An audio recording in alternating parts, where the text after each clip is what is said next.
นี่ก็มาติดตามทางกระต๊อบหรือว่าทางบ้านของข้างน้องไก่ทองพี่น้องเอ้ยเพิ่นก็อยู่กันครบหน้าครบตาเนาะพี่น้องเนาะสิเข้าไปเยี่ยมยามเพิ่นอีกทีหนึงโอ้ยสบายดีล่ะอาบน้ำบ่ดิฮะอาบน้ำหนาวโอ้สบายดีสบายดีเด้อสบายดีน้องไก่ทองไปจังไดอยู่ดีมีแฮงสบายดีแม่น้องไก่ทองโอ้วานนี่กะเฮ็ดน้อน้องน้องพรเนาะสบายดีน้องพรขึ้นไปเฮ็ดสักข้าววานนี่ไปฮอดไสแหละบัดนี้เอ้าสบายดีนะอันน่ะไปฮอดไสแหละไปกี่นี่บ่อันไม้นี่ราคาเฮือนมันยังขาดตัวใดไปเบิ่งยังบ่ทันแล้วอยู่เนาะพี่น้องเอ้ยไปเบิ่งก่อนเพราะว่าที่จริงไม้ฮะแรกๆทางตลาดสั่งมาเห็ดโครงหลังคามันน่ะเนาะพี่น้องเอ้ยนี่แม่นบ่แหละแต่สิเพิ่นใส่พิษเนาะมันก็เลยบ่พอโครงหลังคามันพี่น้องเอ้ยเนาะทางนี้ยังซ้อมทางนี้ยังซ้อมใส่ปานลมโอ้ปั่นลมใส่ปานลมโอ้มันจะขาดอยู่พี่น้องเอ้ยสิขาดสังกะสีสิขาดสังกะสีฉะนั้นก็อันน่ะสิไปเอามาให้ก่อนเนาะพี่น้องผู้ที่ทางบ่าวพรเนาะหรือว่าผู้ใหญ่ทางบ่าวพรเพิ่นว่าถ้าบ่าวพรตัวใดก็สั่งผ่านบ่าวพรเพิ่นก็โทรมาหาวละเนาะว่าให้ไปเอาไม้น้องลินดากัญญาก่อนเป็นไม้แป้นแล้วก็จดไว้เนาะเดี๋ยวบ่าวพรเพิ่นสิใช้คืนเนาะทางผู้ใหญ่เพิ่นก็มีงบสั่งกระต๊อบเพราะว่าวละนั้นสั่งมาครบแล้วแต่ที่เพิ่นเอาไปใส่ตัวนี้นี่ใส่พิษไม้ก็เลยบ่พอหลังคาเนาะบ่พอจักเส้นปานลมซองทางนี้ซองเป็น4แผ่นเนาะไม้นี่2เส้นเนาะ2เส้นเบิ่งใส่อีก1ยัง2เส้นเนาะไม่ข้าวบ่ไม่ข้าวตัวนี้ไปสาไปเอาไปยืมมันอนาก่อนน้องไก่ทองน้องไก่ทองว่ะน้องลินดากัญญาก่อนเนาะไม่เส้น2เส้นพี่น้องเอ้ยเอามาถือกล้องนี่ลูกสิแบกให้มาจับกล้องให้มากับกล้องให้อ้ายมาวางลงวางก่อนน่ะเอาจับกล้องให้เด้อโอเคพี่น้องมาละกันสิแบกไม่ไปสอยเพิ่นก่อน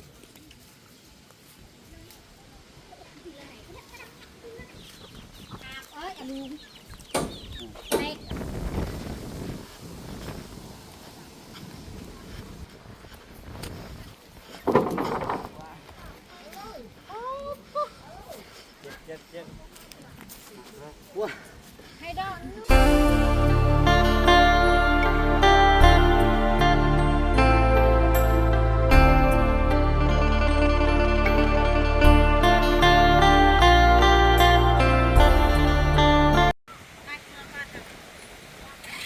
โอเคพี่น้องเลยเนาะกราบสบายดีพ่อแม่พี่น้องเนาะเบิดสู่ผู้สู่คนพี่น้องเลยเนาะเบิดสู่มงสู่บอลเนาะเป็นยินดีเข้าสู่ช่องยูทูบเปาลาดสายบุญคุณนะครับคือเก่าเส้นเคยพี่น้องเลยเนาะทักทายสบายดี FC ทางฝั่งไทยและ FC ทางฝั่งลาวและ FC ทางต่างประเทศนำเด้อพี่น้องเลยที่รับชมวลาอยู่เนาะวันนี้ก็มาติดตามทางกระต๊อบหรือว่าทางบ้านของข้างน้องไก่ทองพี่น้องเอ้ยเพิ่นก็อยู่กันครบหน้าครบตาเนาะพี่น้องเนาะสิเข้าไปเยี่ยมยามเพิ่นอีกทีหนึงโอ้ยสบายดีล่ะอาบน้ำบ่ดิฮะอาบน้ำหนาวโอ้สบายดีสบายดีเด้อสบายดีน้องไก่ทองไปจังไดอยู่ดีมีแฮงสบายดีแม่น้องไก่ทองโอ้วานนี่กะเฮ็ดน้อน้องน้องพรเนาะสบายดีน้องพรขึ้นไปเฮ็ดสักข้าววานนี่ไปฮอดไสแหละบัดนี้เอ้าสบายดีนะอันน่ะไปฮอดไสแหละไปกี่นี่บ่อันไม้นี่ราคาเฮือนมันยังขาดตัวใดไปเบิ่งยังบ่ทันแล้วอยู่เนาะพี่น้องเอ้ยไปเบิ่งก่อนเพราะว่าที่จริงไม้ฮะแรกๆทางตลาดสั่งมาเฮ็ดโครงหลังคามันน่ะเนาะพี่น้องเอ้ยนี่แม่นบ่แหละแต่สิเพิ่นใส่พิษเนาะมันก็เลยบ่พอโครงหลังคามันพี่น้องเอ้ยเนาะทางนี้ยังซ้อมทางนี้ยังซ้อมใส่ปานลมโอ้ปั่นลมใส่ปานลมโอ้มันจะขาดอยู่พี่น้องเอ้ยสิขาดสังกะสีสิขาดสังกะสีฉะนั้นก็อันน่ะสิไปเอามาให้ก่อนเนาะพี่น้องผู้ที่ทาง บ่พรเนาะ โดย หรือว่าผู้ใหญ่ทางอันบ่พรเพิ่นว่า ถ้าบ่พรตัวใดก็สั่งผ่านบ่พรเพิ่นก็โทรมาหาวละเนาะว่าให้ไปเอาไม้น้องอันลินดากัญญาก่อนเป็นไม้แป้นแล้วก็จดไว้เนาะเดี๋ยวบ่พรเพิ่นสิใช้คืนเนาะทางผู้ใหญ่เพิ่นก็มีงบสั่งก็ตอบเพราะว่าวลานั้นสั่งมาครบแล้วแต่ที่เพิ่นเอาไปใส่ตัวนี้นี่ใส่พิษไม้ก็เลยบ่พอหลังคาเนาะบ่พอจักเส้น ที่นี่พัดลมซองทางนี้ซองเป็น4สี่แผ่นเนาะไม้นี่2เส้นเนาะ หนึ่งสองเส้น เบิ่งใส่อีกหนึ่ง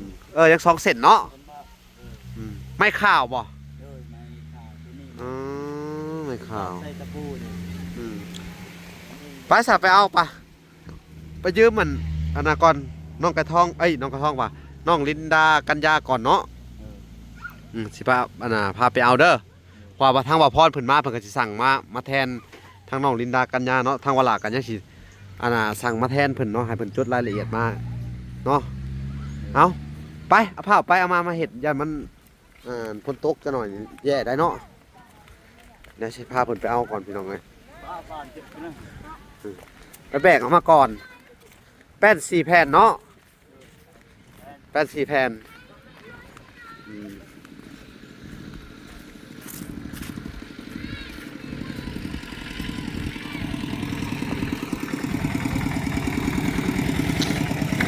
ก็อยู่กันบ่ไกลปานใดพี่น้องเอ้ยน้องลินดากับน้องกระท่องบ่ไกลกันปานใดย่างน้องพร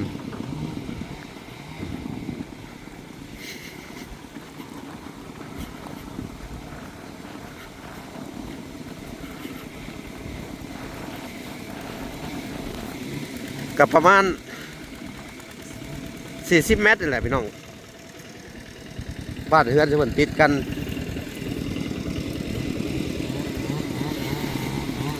ฮ้อนเลย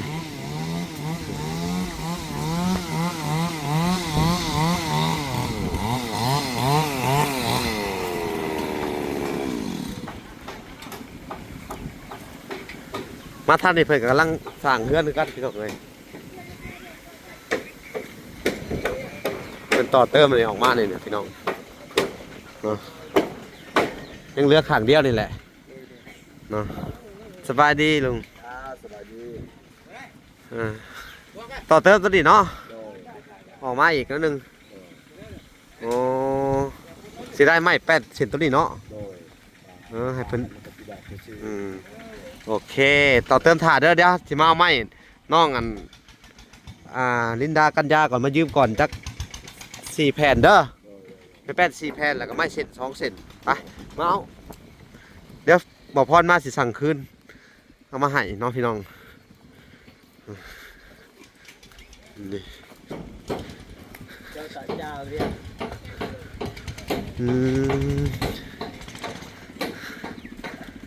เอาไปเห็ดปั่นลมเอาตัวนี้ก็ได้นี่เอาไป4 แผ่นเด้อนี่เลือกเอา4 แผ่นถ้าได้4 แผ่นแบกไปเลยได้บ่นี่ ดีเลย 4 แผ่นเอาไปแล้ว เล็กได้เปล่า 2 คนคนละข้างแล้วก็ไม้เส้น2 เส้นพี่น้องเอ้ยเอามาถือกล้องนี่ลูกสิแบกให้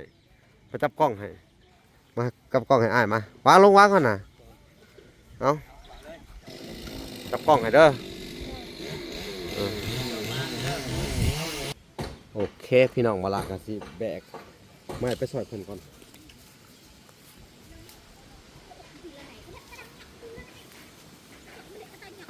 นักเติบเนาะ เอาขอบเนี่ยเป็นเจ้าบ้านจ้ะ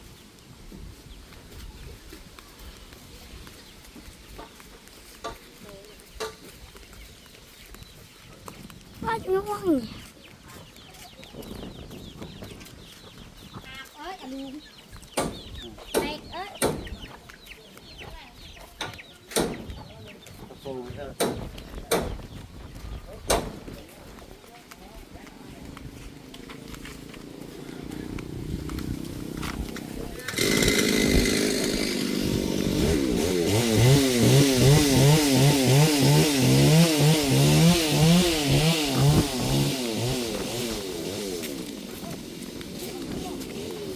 โ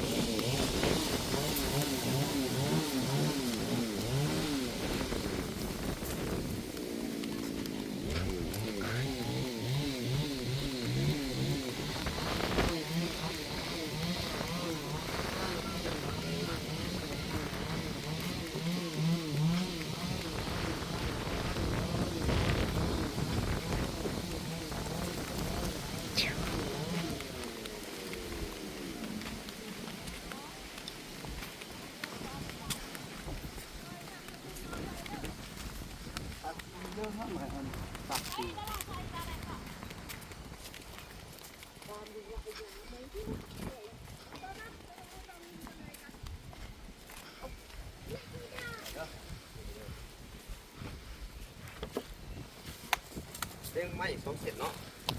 ไปเอาใหม่เอาน้ำก่อนตามไป โดย เก่า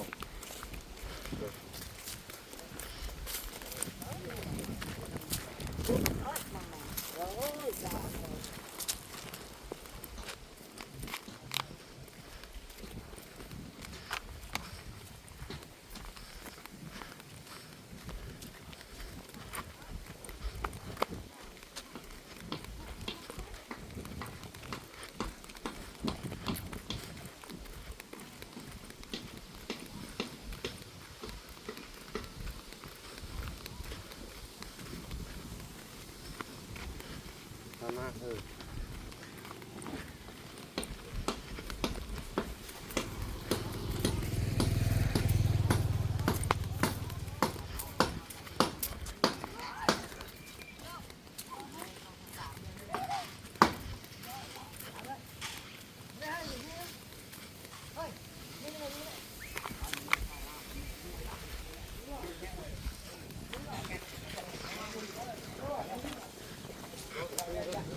โดย พูดด้วยดิ โดย ก่อนนี่พูดง่ายมาก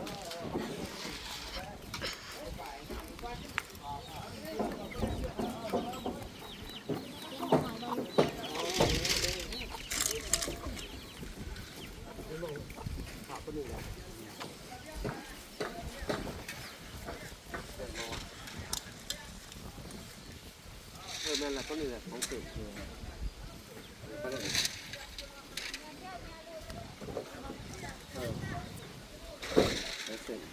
แบกเพื่อเส้นได้บ่นี่แบกลองแบกดูเดินบ่ได้กับแบก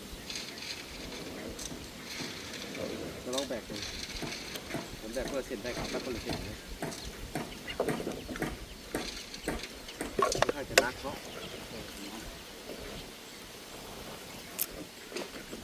นักแห้งบ่2คนบ่อ๋อฮะนักบ่ธรรมดาเนาะอ๋อพี่น้องเลยสุดยอดเลยนี่เสียไปคนเดียว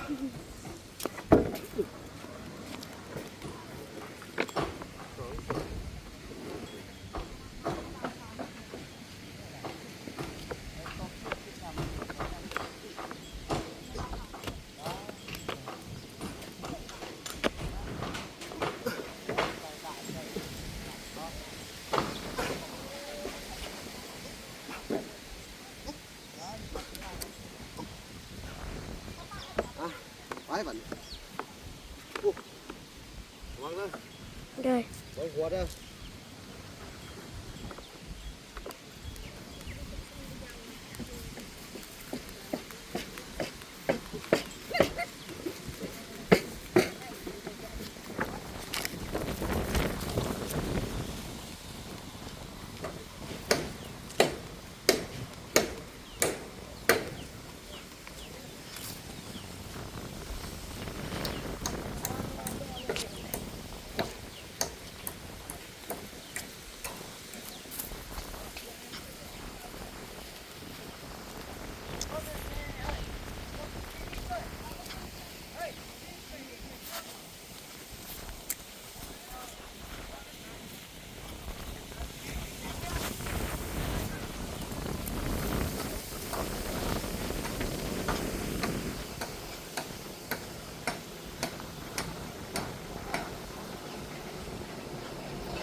ว้า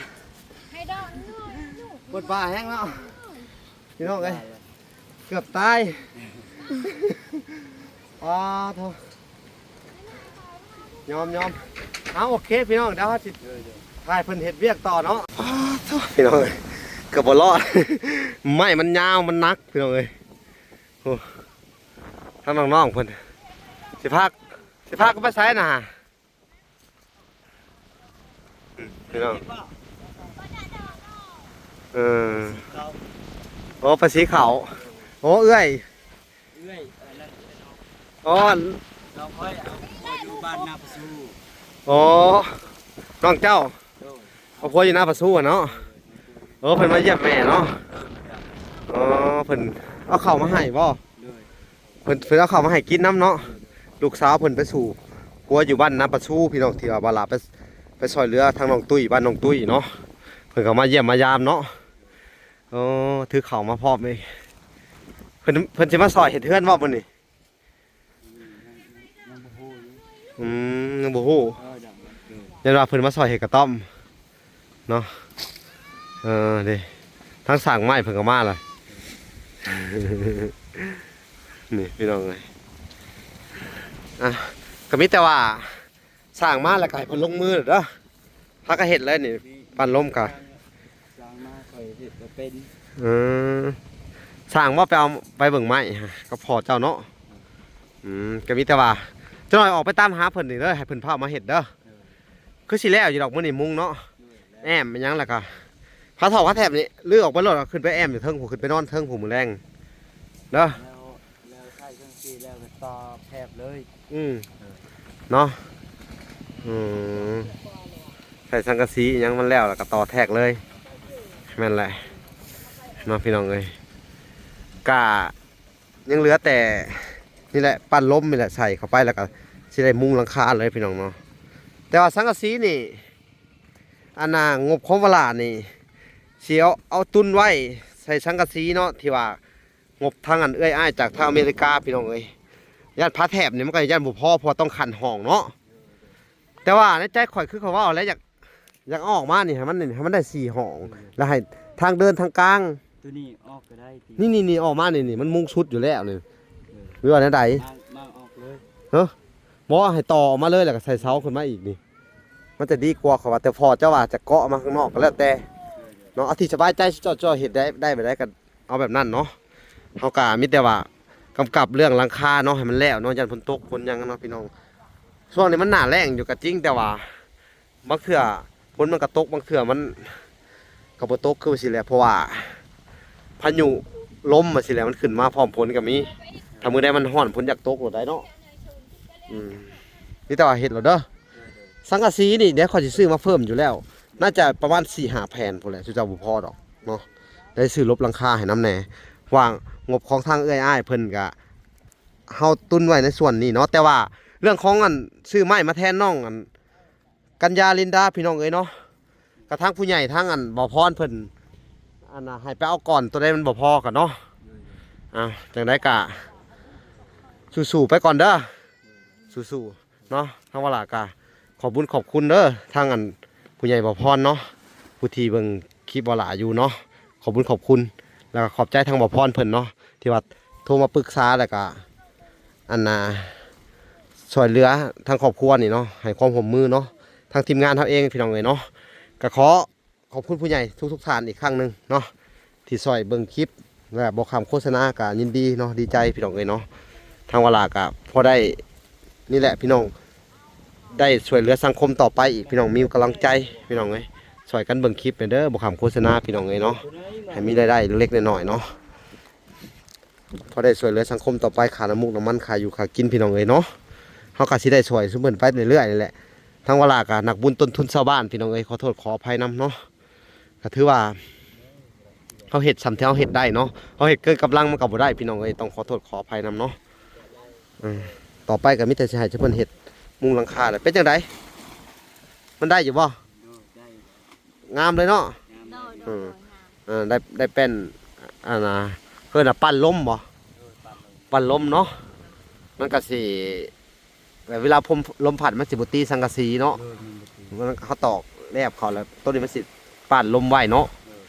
สังกะสีมันก็สิอยู่คือเก่าประมาณนี้เนาะเอาก็มีแต่ว่ามุ้งนี่อย่าไปเหยียบสังกะสีให้มันฉีกเด้อตอกให้มันเป็นเบิ่งน้ำเขาถ้ามันฉีกแล้วมันสิหัวเด้อันตรายมันหัวเลยมันบ่แม่นธรรมดาเนาะ บางเทื่อเผื่อสุเจ้าบ่มีเฮือนมีซานมันก็ได้อยู่อันนี้หาไผดีๆมันก็ได้10ปีพุ่นแหละ10ปลายปีพุ่นแหละเนาะ10ปีหรือว่าอย่าได้พาน่ะอย่าได้พาแทนนี่มันเปื่อยไปก่อนเนาะเฮาจังได๋ก็เป็นกำลังใจให้สุเจ้าสงสารได้เฮือนเนาะทางว่าพรก็คงสิมีดอกงบเนาะหรือใดๆเฮาก็ยังบ่ฮู้ต้องถามทีมงานใหม่อีกทีหนึงเนาะว่าทีมงานกันกลับบ้านพี่น้องเอ้ยยังบ่มีไผมาอยู่พี่น้องเอ้ยกลับบ้านเนาะทางบ่อน้อยบ่อพรเนาะเอาสู้ๆเด้อเป็นกำลังใจให้เดี๋ยวเฮาสิมาติดตามใหม่อีกทีหนึงเด้อเดี๋ยวสิไปเบิ่งทางครอบครัวน้องลินดากัญญาก่อนอีกทีหนึงเนาะเอาพี่น้องเอ้ยเนาะคลิปนี้ก็มาอัปเดตแล้วก็มาเบิ่งสถานการณ์ทางอันเพื่อนน้องไก่ทองนี่แหละพี่น้องเอ้ยตัวแรกที่มันขาดเหลือว่าละก็ค้นคว้าให้เพิ่นเนาะให้เพิ่นได้สะดวกสบายในช่วงนี้เนาะที่ว่ามันยังหลาดซ่าอยู่กันย้อนครอบครัวเนาะทางอันสุเจ้านี่ก็บ่ค่อยฮู้อันน่ะการเฮ็ดอันนี้เนาะการเฮ็ดเฮือนก็ว่าแม่นแต่ว่าพอเฮ็ดได้เนาะแต่ว่าเพิ่นสิสิ้นในการเฮ็ดไปจัดเอาไม้เศษไม้นะพี่น้องไม้กลมไม้นะมาใส่นะเพิ่นสิสิ้นในด้านนี้เนาะสุเจ้าก็สิเฮ็ดไปตามความรู้ของเจ้าเล็กๆน้อยๆเนาะแต่บ่ได้เคยเฮ็ดแบบไม้เส้นแบบนี้เนาะมันก็เลยยากสุเจ้าเฮ็ดแต่เก่าอ่ะเฮ็ดอาศัยมุ้งไผ่หญ้าเนาะมันโลดเฮ็ดแบบใดก็ได้เนาะแต่ถ้าเกิดว่ามุ้งสังกะสีเนี่ยเขาต้องใส่ไม้ดีๆแบบสิมันต้องมุ้งงามสบายมันสะดวกสบายถ้าเกิดว่ามุ้งหญ้านะไม้อีหยังก็เฮ็ดได้ไม้ทั่วๆไปและมุ้งหญ้าเนาะมันก็เฮ็ดไปตามมันแบบเก่าแก่บูฮานเฮาตะกี้แหละเนาะพาเฮ็ดมุ้งหญ้าได้ตะกี้เนาะพี่น้องเอ้ยผู้พาแท้พุ่นหญ้าเพิ่นเนาะนี่แหละเอาโอเคคำว่าลากาสิได้จบคลิปก่อนเนาะแต่เพียงเท่านี้เนาะกาสิพากให้ทุกคนไปติดตามคลิปตอนต่อไปพี่น้องเอ้ยว่าสิเป็นจังไดเนาะเพราะว่าทางครอบครัวน่ะกำลังต่อเติมคือกันเนาะเพิ่นแล้วในส่วนหนึ่งเมื่อวานนี่ก็เสร็จในส่วนที่เวลาจ้างที่เหลือกะทางอันทางอันพมหรือว่าทางอันป้าลุงของอันน้องกัญญาลินดาเพิ่นก็สิให้คนต่อเติมออกไปอีกเพราะว่าทางเวลาก็ได้ให้งบประมาณซื้อไม้ซื้อหยังก็สงสัยสิได้ซื้อไม้เพิ่มให้เพิ่นอีกเนาะสั่งไม้แต่สิไปเอาไม้เนาะน้องอันลินดากันดาเติมอีกแต่ให้เพิ่นจดรายละเอียดมาว่ามันจักแผ่นแล้วก็จักเส้นเนาะใส่ไม้น้องเพิ่นเนาะทางเวลาก็สิได้หามาคืนเพิ่นเนาะเอาโอเคพี่น้องเอ้ยคลิปนี้ก็สิได้จบลงก่อนเนาะแต่เพียงเท่านี้พอกันใหม่คลิปหน้าคลิปนี้ขอกล่าวคำว่าสบายดีและสวัสดีเด้อพี่น้องเอ้ยพอกันใหม่บ๊ายบาย